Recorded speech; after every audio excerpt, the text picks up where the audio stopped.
In this video, we're going to install this door hinge pin on this middle door hinge to prevent the door from opening all the way and having the handle hit the wall. We recently rented our house. We used to have the ones that are down the baseboards, but we replaced our baseboards with nicer new ones.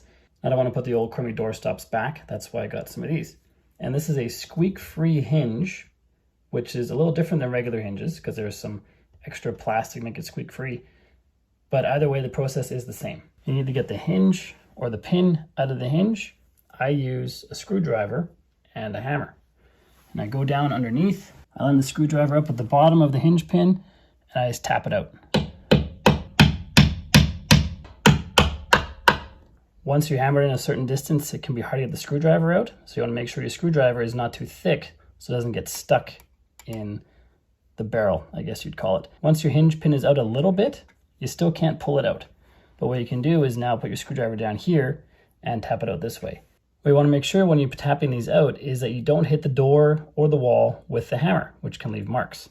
So that's why we switch to this position and tap it out from here.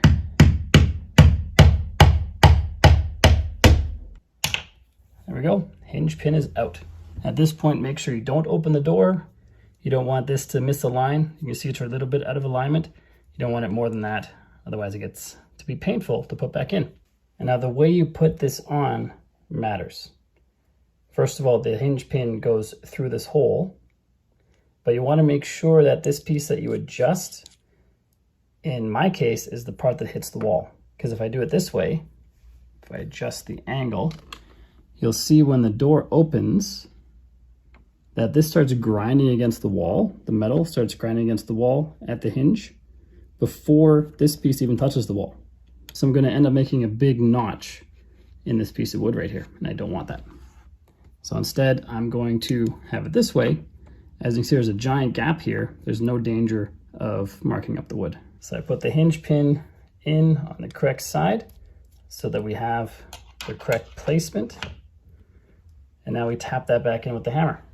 But instead of just hitting on top of the hinge pin with the hammer, I get a scrap piece of wood and I put that on top and then I hammer it in. If I were to just hit this with a hammer, it would mark it up and that would be a problem. Now all that's left is adjusting the distance that this is from the wall. And for this door, the farthest out setting is probably good. Let's try it. Open the door. I'll make sure it doesn't hit the wall. And it doesn't. That's a good spot right there.